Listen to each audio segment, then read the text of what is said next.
Assalamu alaikum, fam. Hope you're doing well. So remember, John Calvin, 1509, 1564, is the man who invented Calvinism, that particular sect. His book, Institutes of the Christian Religion on Predestination, this is a little excerpt for us, and it's quite nerdy. Now, remember his principles of unconditional election, total depravity, limited atonement, irresistible grace, perseverance of the saints. These are some of his bullet points that make his system a little bit more rigid than Protestantism, right? So here's an excerpt from it, and let's read it together. Many consider nothing more unreasonable than that of the common mass of mankind. Some should be predestined to salvation and others to destruction, but we shall never be clearly convinced, as we ought to be, that our salvation flows from the fountains of God's free mercy.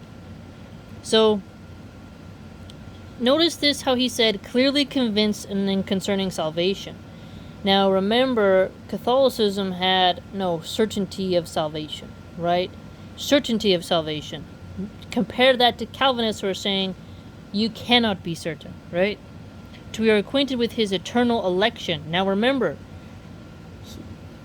this is a new type of phrasing, all right? The elected, right? This is something that Calvin talked about in a unique way of, well, there are people who are going to be the elected, who are going to go to heaven, and others are not. Now, we would say the righteous, the pious, the true believers is how we would be phrased in religion, in our religion of Islam, right? But for Calvinists, they call it the eternally elected, eternal election. So it's interesting, right? It's like, instead of selection, it's election. Very interesting phrasing here. Which illustrates the grace of God. Ignorance of this principle evidently detracts from the divine glory. So he's contending that if you're not familiar with the concept of eternal election, it actually will make you have less humility and detracts from God's glory. Now, this is interesting because he's saying detracts from God's glory. I would say as a Muslim, high above Allah is anything that we can associate with him. Allah is free of need. He's free from imperfection. Nothing can ever harm Allah.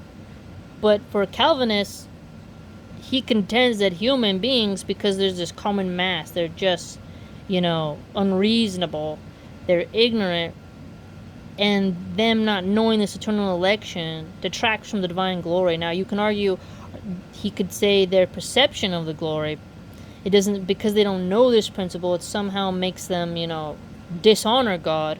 But I, as a Muslim, would argue, well, high above Allah is from any imperfection. So notice the differences here and just this unique language and the minute nuances in comparative religion, and diminishes real humility.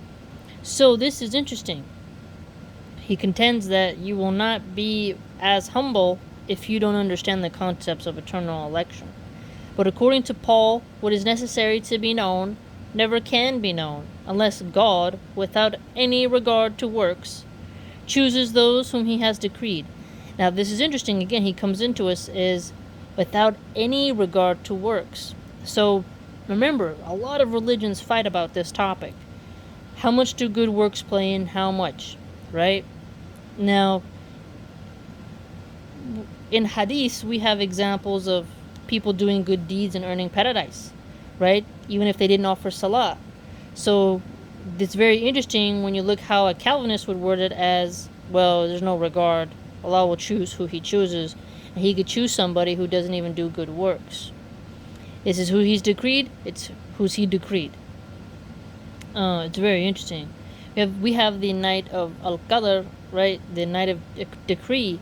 So Islam has its own form of decree of what's going to happen for you throughout the year, what Allah has ordained for you as a test and trial for you.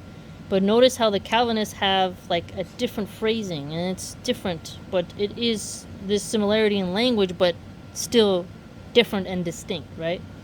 At this present time also, there is a remnant according to the election of grace. And if by grace, then it is no more of works. Otherwise, grace is no more grace. But if it be of works, then it is no more of grace. Otherwise, work is no more work. So look at that.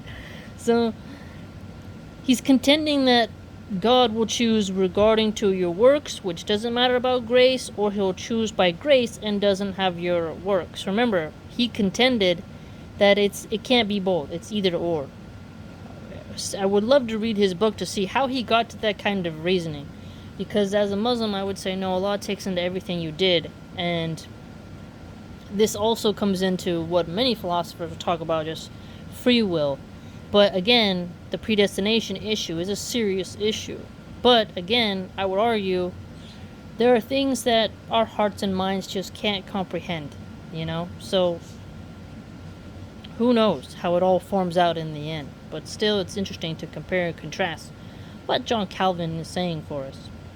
In ascribing the salvation of the remnant of the people to the election of grace, Paul clearly testifies that it is then only known that God saves whom upon which there can be no claim. So God saves whom upon which there can be no claim. They who shut the gates to prevent anyone from presuming to approach and taste this doctrine do no less injury to man than to God. So it's interesting, right? So he's like, if you prevent people from understanding this doctrine, you're not going to harm them. If they're amongst the elected by grace or elected by works, the eternal election, they're going to be just fine. For nothing else will be sufficient to produce in us suitable humility or to impress us with a due sense of our great obligations to God. So he contends by knowing the concept of the eternal election, you'll be more humble, and it'll give you more of a sense of awareness to your obligation to God, because then you would go about living as if you are one of the elect. So everyone, he contends, should live as if they're one of the elects. And since they have the fifth principle of perseverance of saints, that you are supposed to continue on despite your hardship and temptation. You must press onward. So, interesting. Very interesting moment for us. What do you think?